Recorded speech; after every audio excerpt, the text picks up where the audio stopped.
Kabupaten Muratara akhirnya tidak ada lagi kasus aktif warga terdeteksi virus COVID-19.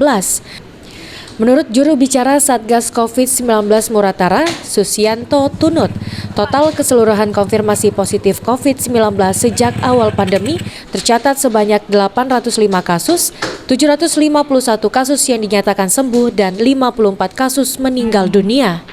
Saat ini pemerintah Kabupaten Muratara terus fokus melakukan pencapaian vaksinasi karena mengingat Muratara saat ini pencapaian vaksinasi masih rendah di angka 40%. Kasus sampai sekarang kosong.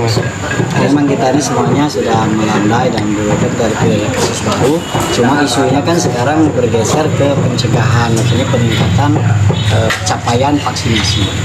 Tidak cukup maksimal. Ya, kita sudah hampir tiap minggu mengadakan rapat dan rapat itu tidak lanjuti.